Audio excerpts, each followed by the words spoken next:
उत्तर प्रदेश के अमरोहा के बहुचर्चित बामनखेड़ी कांड की गुनहगार शबनम के डेथ वारंट पर कभी भी हस्ताक्षर हो सकता है और शबनम को फांसी पर लटकाया जा सकता है। लेकिन फांसी की संभावनाओं के दरमियान शबनम के बेटे ताज ने देश के राष्ट्रपति रामनाथ कोविंद से अपनी मां की फांसी की सजा को माफ करने की इल्तिजा की है। ताज न सिर्फ राष्ट्रपति से अपने मां की गुनाहों को माफ करने की गुहार लगा रहा है, बल्कि उसके पल के उन लम्हात को याद कर नम हो जाती हैं जब वह अपनी मां से मिलने के लिए रामपुर जेल जाता था।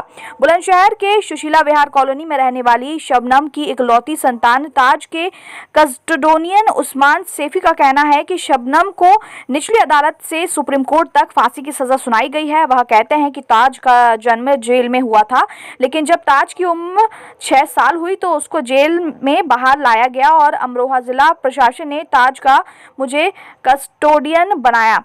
उस्मान ये भी बताते हैं कि ताज बुलंदशहर के प्रतिष्ठित स्कूल में पढ़ाई कर रहा है और वह जहां तक पढ़ेंगे उनकी पढ़ाई और परवरिश का मुकम्मल इंतजाम है।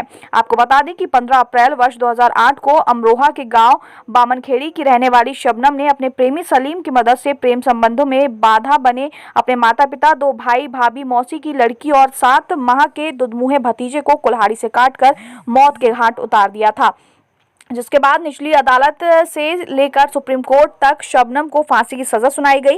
राष्ट्रपति ने भी शबनम की सजा को बरकरार रखा और दया याचिका को खारिज कर दिया। इसी के साथ अब शबनम को फांसी देने की तैयारी शुरू कर दी गई है। फिलहाल शबनम रामपुर जिला कारागार में बंद है। यह आजाद हिंदुस्तान में किसी महिला को पहली बार फांसी देने का मामला है। नाम है आपका और आप यहाँ पर कब से हैं? आपने क्या महामहिम से अपील की है और क्यों की है बेटा? मेरा नाम मोहम्मद ताज है और मैं यहाँ पे 7 साल से हूँ और मैंने प्रेसिडेंट अंकल जी से ये अपील की है कि वो मेरी माँ को फांसी ना दें, क्योंकि मैं उनसे बहुत प्यार करता हूँ इसलिए। तो क्या आपको लग रहा है कि प्रेसिडेंट सर आपकी अपील पर अपनी मोहर लगाएंगे? ये तो उनकी मर्जी है। वैसे अगर बड़े से कोई बात कहते तो बच्चों की बात को मान लेता है। पूरी आपको उम्मीद है?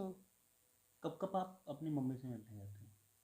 हम 3 महीने के बाद जाते हैं हमेशा, जैसे कि कभी 1 महीने के बाद ही चले जाते हैं।